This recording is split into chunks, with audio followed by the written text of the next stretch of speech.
Oke, assalamualaikum warahmatullahi wabarakatuh. Selamat pagi, anak-anakku. Semoga kalian tetap sehat di rumah dan selalu jaga kesehatan dimanapun, kapanpun kalian berada. Baiklah, di pertemuan kedua ini Pak Udin akan menjelaskan mengenai memahami kedudukan dan fungsi Pancasila.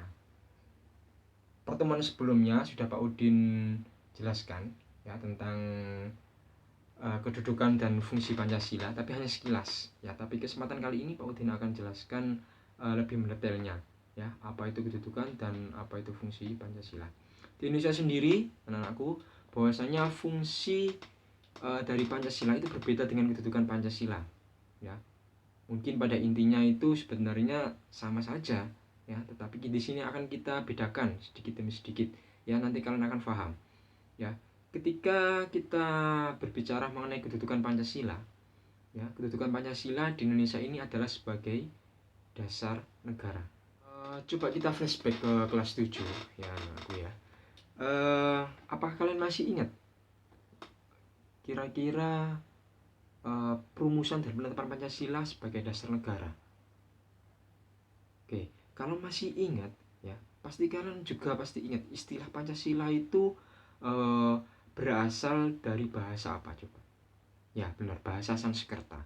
Di dalam kitab Negara Kertagama dan Sutasoma itu yang menjelaskan bahwasanya 5 sendi ini merupakan 5 dari pelaksanaan kesusilaan.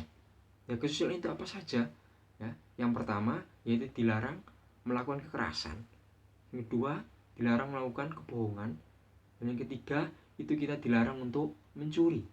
Ya, selain itu dilarang untuk berbohong. Dan yang terakhir ya, itu kita dilarang untuk berbuat atau berjiwa dengki ya.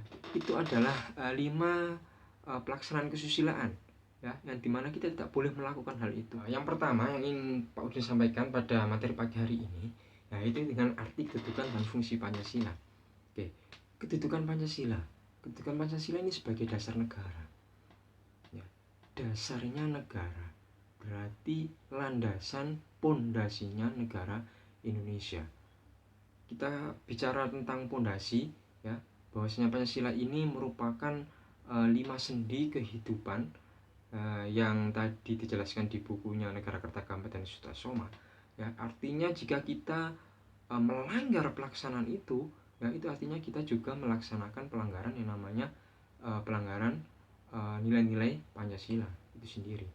Oleh karena itu ya, kedudukan Pancasila di sini ya sebagai dasar negara itu digunakan sebagai penyelenggaraan tata negara. Kedudukan Pancasila yaitu sebagai dasar negara, yaitu sebagai dasar untuk mengatur penyelenggaraan kenegaraan ya, yang meliputi bidang apa saja, yaitu Ipolek Sosbud Hankam, ideologi, politik, ekonomi, sosial, budaya. Itu adalah kedudukan Pancasila sebagai dasar negara ya. Selain itu nanti kedudukan Pancasila juga sebagai pandangan hidup bangsa ya, tetapi akan Pak Udin dijelaskan di pokok bahasan setelah ini, setelah pokok pembahasan artinya dulu ya. Sekarang fungsi Pancasila ya, menurut kalian ya fungsi Pancasila kemarin itu sudah benar ya, tetapi harus ada pokok-pokok bahasan yang harus kita ketahui ya. Kalau di buku kalian baca, sudah baca atau belum? Ya, kalau belum ya, ini coba kita pelajari bersama-sama ya. Ada 7 pokok fungsi dan peranan Pancasila itu sendiri. Dan itu apa saja ya? Yang pertama yaitu Pancasila sebagai jiwa bangsa Indonesia. Yang kedua, Pancasila sebagai perhatian bangsa Indonesia. Yang ketiga, Pancasila sebagai sumber dari segala sumber hukum. Dan yang keempat, Pancasila sebagai perjanjian luhur. Yang kelima, cita-cita dan tujuan bangsa. Yang keenam, sebagai asas tunggal ya. Yang terakhir adalah moral pembangunan ya. Itu berarti segala peraturan perundang-undangan yang ada di Indonesia itu harus sesuai dengan Pancasila. Terus bagaimana Pak kalau ada peraturan yang tidak sesuai dengan nilai-nilai Pancasila? Nah, peraturan ini ya nanti tidak bisa berlaku di Indonesia. Mengapa tidak bisa berlaku di Indonesia? Karena sudah melanggar nilai dasar Indonesia. Apa nilai dasar Indonesia itu? Pancasila itu sendiri. Selanjutnya Pak Udin akan menjelaskan tentang makna Pancasila sebagai dasar negara dan pandangan hidup bangsa. Yang pertama, Pancasila sebagai dasar negara.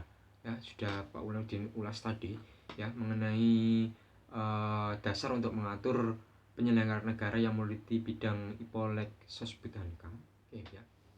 Ya, yang pertama tentang ideologi. Ya, ideologi-ideologi di negara lain itu tidak ada ya yang sama dengan di Indonesia. Di Indonesia ini merupakan ciri khas ya yang berbeda ideologi dengan negara-negara yang lain. Terus apa itu ideologi, Pak? Ya, ideologi itu berasal dari dua kata, ide dan logos. Ide itu gagasan, ya.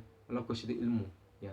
Kalau ideologi berarti ilmu yang mempelajari tentang gagasan. Di dalam politik, ya, Indonesia itu menerapkan nilai-nilai Pancasila ya yang berwujud di dalam penerapan sila Pancasila keempat, yaitu demokrasi, kerajaan dipimpin oleh hikmat kebijaksanaan dalam permusyawaratan perwakilan. Pilkada yang serentak dilaksanakan bulan Desember 2020 ini ya. Nanti itu termasuk salah satu bentuk politik yang mencerminkan nilai Pancasila, demokrasi. Bagaimana Pak dengan ekonomi, sosial, budaya, pertahanan dan keamanan? Sama ya, semua harus mencerminkan nilai-nilai Pancasila ya, sesuai dengan peraturan perundang-undangan yang sudah ditetapkan oleh negara Indonesia ya. Peraturan perundang-undangan yang berlaku di Indonesia itu disebut juga sebagai hukum positif Indonesia. Terus bagaimana Pak kalau hukum adat? Ya, hukum adat itu untuk negara atau daerah-daerah tertentu saja, tidak berlaku untuk nasional.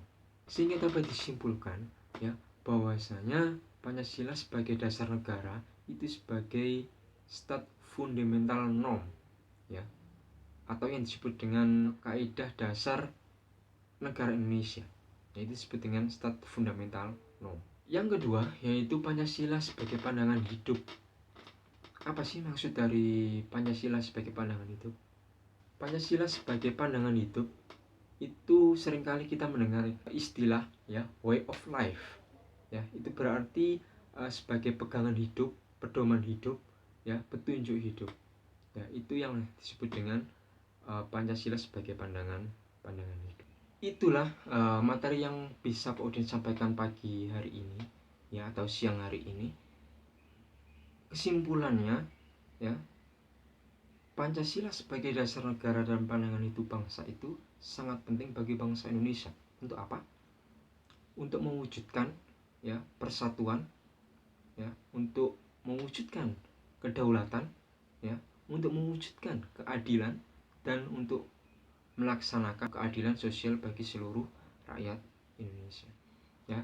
Saya ingin kalian menuliskan satu kesimpulan dari yang Pak Udin jelaskan dari awal sampai akhir tadi ya. Saya ingin kalian menuliskan satu kesimpulan di dalam komentar ini ya. Nanti akan Pak Udin baca apakah kalian sudah memahami atau belum.